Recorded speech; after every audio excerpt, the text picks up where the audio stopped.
According to the 2025 World Happiness Report, yes, that's a real thing.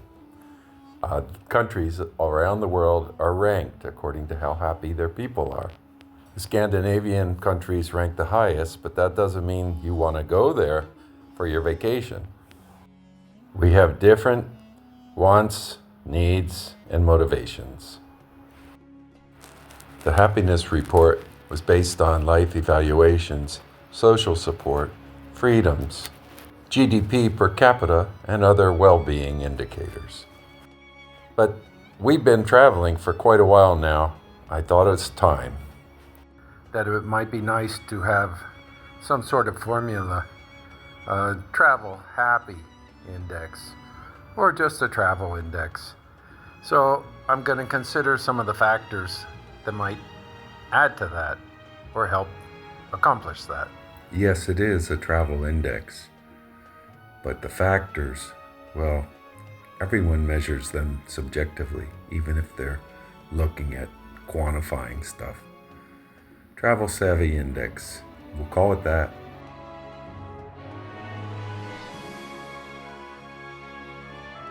Okay, so we'll start with the Travel Price Index, TPI.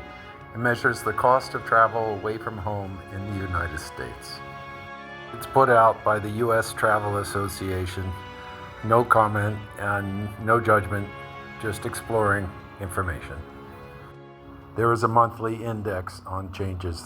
Based on the Consumer Price Index, it looks at travel-related goods and services. This gives us an idea, but it just deals with the USA. World travel is a much bigger puzzle to solve. We've done a whole playlist on the subject of where to go. We'll put a link below to check those out. Different interests want to go different places. Just ask any of your friends. You'll see how widely different their emotions and interests and aspirations are. Next, we have TripAdvisor's Seasonal Travel Index. It gives insights on travelers' sentiment, whether they'll travel, how much they expect to spend, etc.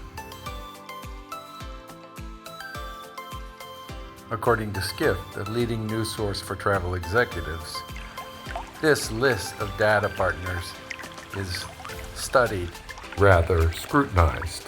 It's an attempt to identify and understand travel trends, local, national, international.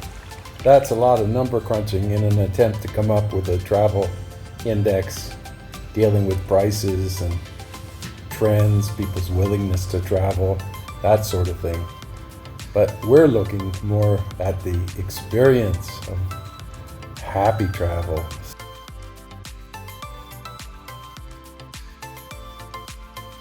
What are you doing, Dee? Oh, just thinking.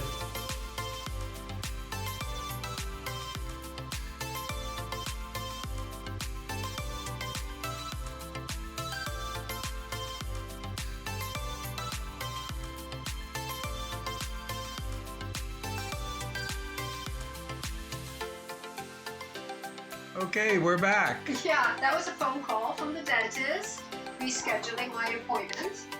And one reason we travel, especially as we age, unfortunately have to have an extraction, but we go to South India and have implants, dental implants, don't get me wrong. And so that's another reason people travel, dental tourism or doctors or Ayurvedic visits or whatever it is that you're interested in. And yeah, things are possible. They turn their medical and dental issues into holidays.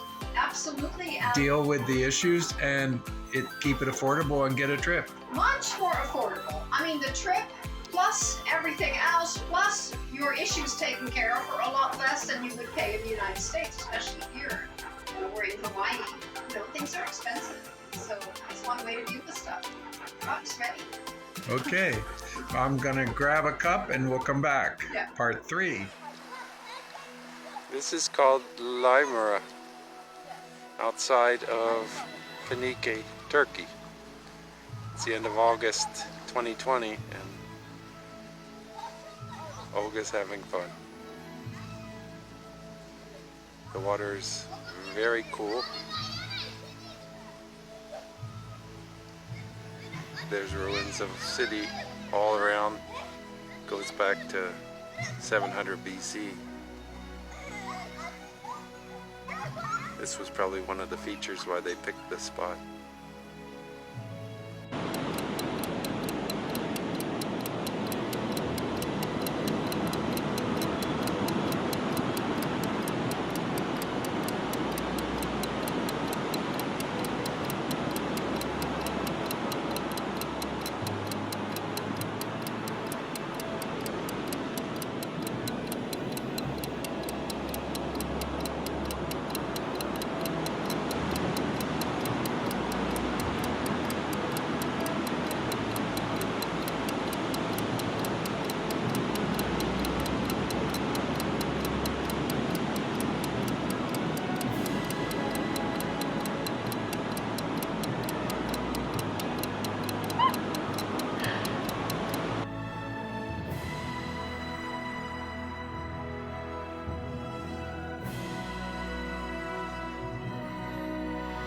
Let's slow down.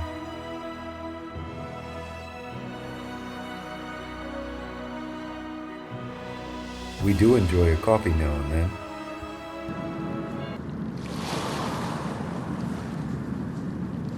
We'll get to that a little later.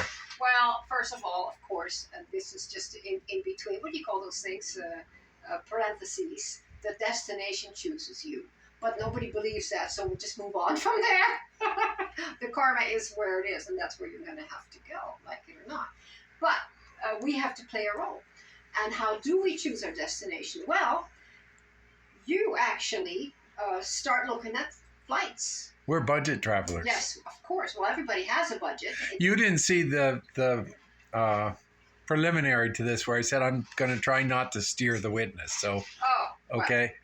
So budget travel is certain, but everybody has a budget. Not every, So whatever your budget is, that's where you're going to look and see what is possible. So you often start there. You find. Sometimes when I'm working where I used to work, I'd get a message. I found a cheap flight to blah, blah, blah. How about it? Shall I book it? And I'd go, yes, book it. And that's one way we do it.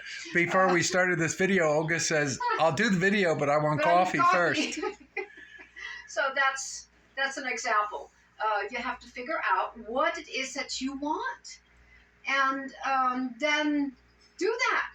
It's simple, but people get distracted. Like, for example, you can go to Ibiza, which is Spain, but people think it's a party island. And yes, it is a party island, but there are places in Ibiza where there is absolutely no party, where you can go do peaceful yoga. So you just have to pick and choose and know where not to go and where to go. It's a little research, isn't it, Dee? That's where you come in, huh? I just say yes. Right. I remember my daughter saying, "Mom, old people never do anything new." And oh boy, did it go crazy right after she said that. We've been doing new things since then, and not just to prove her wrong, but that's just how life happened for us.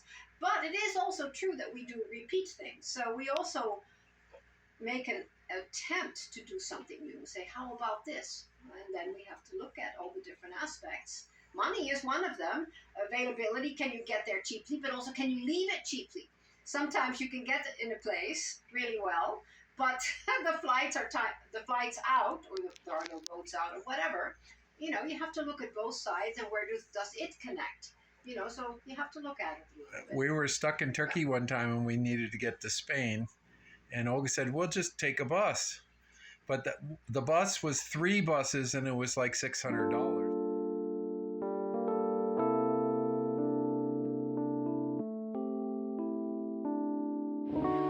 Okay, Olga went off-road. It's not quite a goat trail, but she's not to be deterred. I'm going to consider this one of the happy factors.